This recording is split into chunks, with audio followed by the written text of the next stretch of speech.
Assalamu alaikum les filles, j'espère que vous allez bien. La semaine dernière, vous avez eu Oubi, donc Oubi qui vous a parlé de la patience qu'il fallait avoir face aux épreuves du quotidien et même face au fait que vous pouvez au quotidien avoir des portes qui se ferment.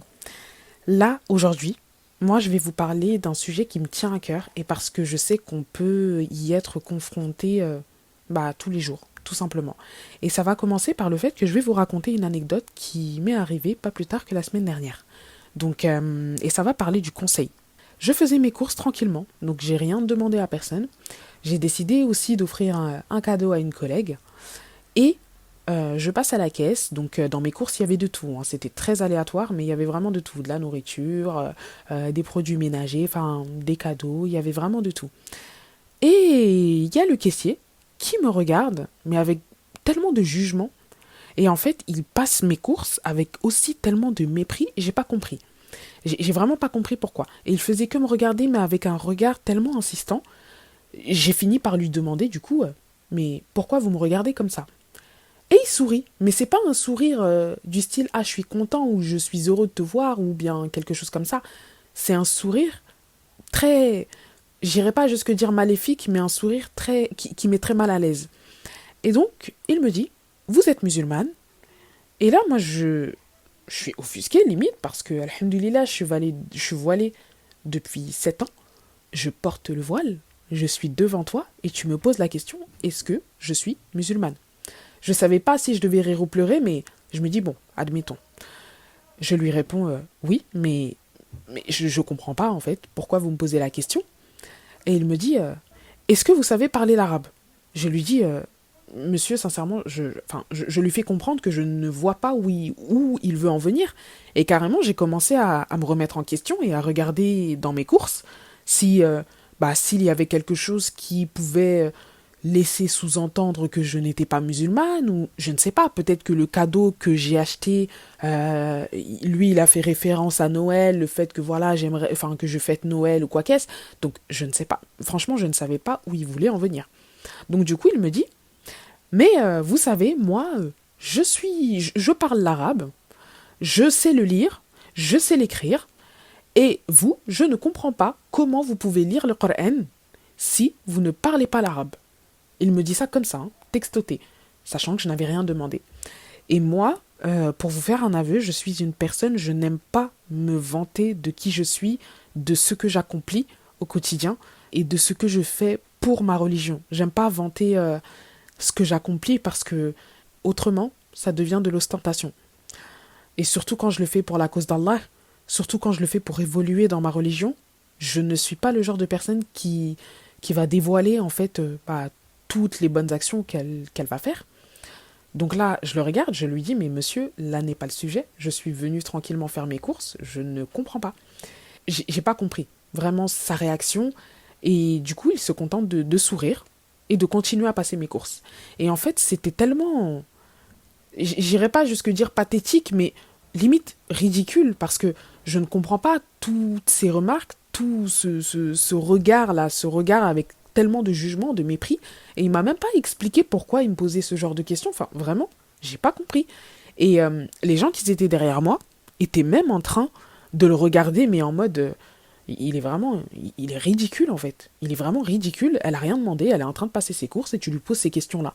Non seulement ce n'est ni l'endroit, ni le moment, ni le lieu, ni le... Enfin, vraiment, je ne comprenais pas. Et donc là où je veux en venir dans ce que j'ai à vous conseiller, les filles, ou même si un homme passe par là, c'est conseiller avec douceur. C'est-à-dire, moi, je ne suis pas contre le fait que tu veux me conseiller. Mais conseille-moi avec un argument assez constructif.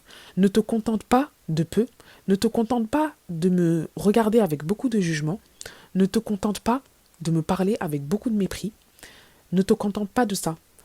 Ton conseil, faut qu'il soit constructif et c'est pour ça que moi je pars du principe que conseiller quelqu'un, c'est qui tout double.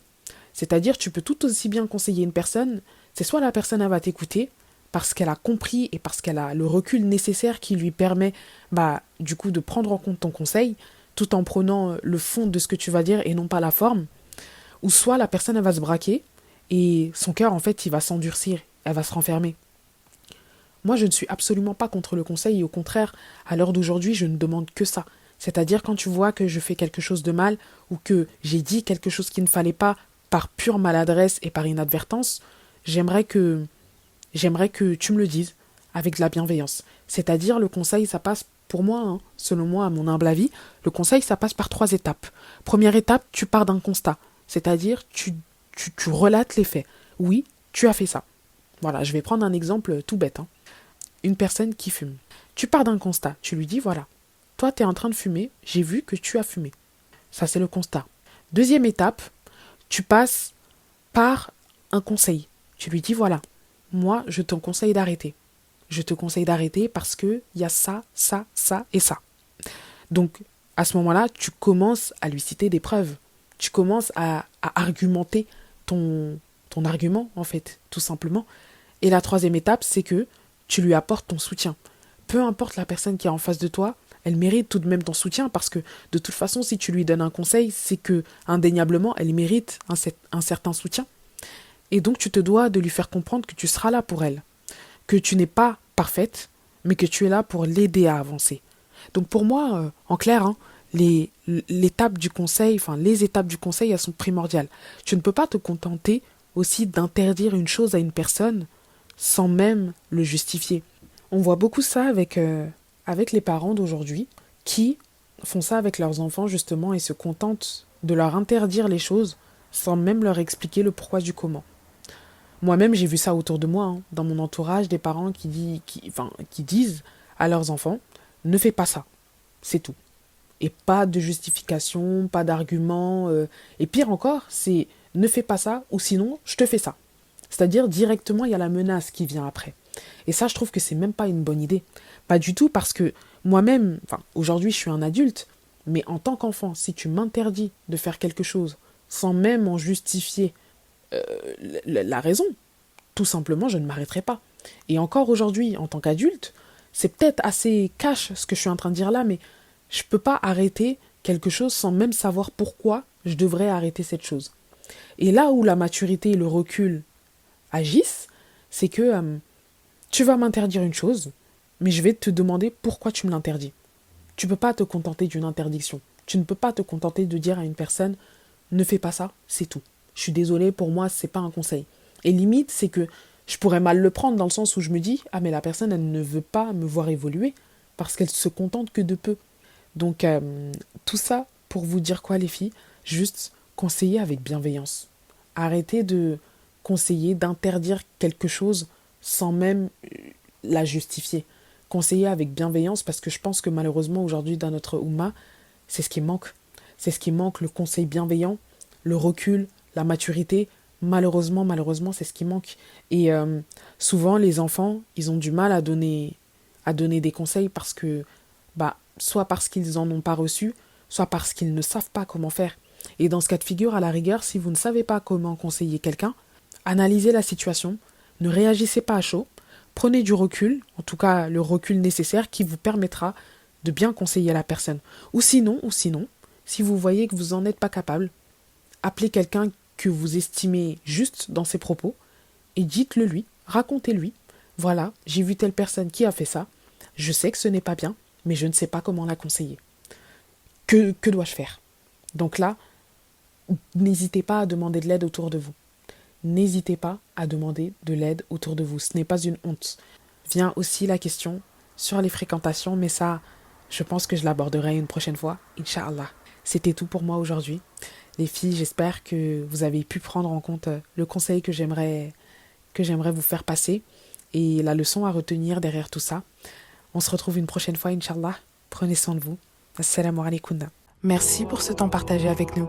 On espère que tu as passé un bon moment en notre compagnie. Si tu estimes que cet épisode peut être utile à une autre femme, on compte sur toi pour le lui partager. Tu peux également d'ailleurs noter cet épisode sur ta plateforme d'écoute préférée. Ta voix compte. Alors si tu souhaites nous partager une épreuve ou un bonheur qui a marqué ta vie, tu peux nous envoyer ton témoignage par mail ou bien pourquoi pas nous raconter ton histoire de vive voix dans un prochain épisode. Car oui, Nissa Podcast reste la voix des femmes qui s'écoutent et s'entraident.